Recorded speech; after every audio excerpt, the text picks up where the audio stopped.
Hello, আসসালামু আলাইকুম। আশা করছি সকলে খুব ভালো আছেন। আমি অনেক বেশি ভালো আছি। কজ আমি হচ্ছি নরসিংদী আসছি ঈদ করার জন্য।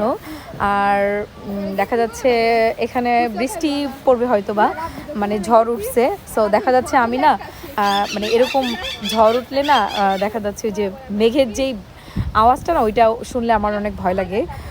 আর আমি অনেক আগে হচ্ছে বৃষ্টিতে অনেক ভিজতাম, কিন্তু এখন বড় হয়েছি পরে এভাবে বৃষ্টিতে ভিজা হয় না, আর সময়ও পাই না, সময় স্বল্পতার জন্য। আর মূলত হচ্ছে না ভিজতে ভিজতে এখন হচ্ছে বৃষ্টির পানি লাগলে না মানে ঠান্ডা লেগে যায়, জ্বর চলে আসে, যার কারণে বৃষ্টিতে ভিজা হয় না। কিন্তু হঠাৎ করে যেহেতু এই সময় একটু ঝড়, তারপর দেখা যাচ্ছে অনেক বাতাস আসতেছে না, সো এইটা আমার কাছে অনেক বেশি ভালো লাগতেছে। এই তো আপনাদেরকে দেখাই প্রচুর পরিমাণে বাতাস হচ্ছে। সো এরকম ওয়েদারটা না আমার কাছে অনেক বেশি ভালো লাগে।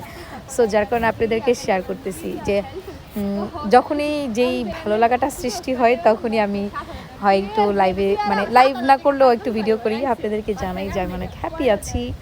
সো অনেক ভালো লাগে। আর খুব ঠান্ডা বাতাস, বিলিভ ইট অর নট, খুব ভালো লাগতেছে, অনেক বেশি ভালো লাগতেছে।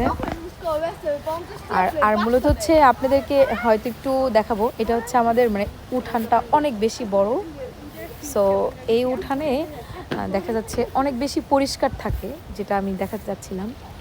সো উঠানটা একদম সবুজ ঘাসে, তারপর গাছে, মানে খুব সুন্দর লাগে। সো দেখা যাচ্ছে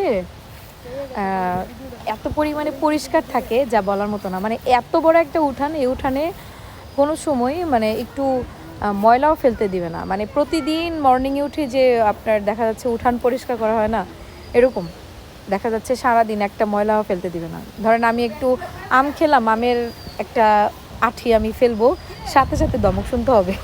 মানে এত পরিমাণে পরিষ্কার থাকে। সো আমার এত ভালো লাগে।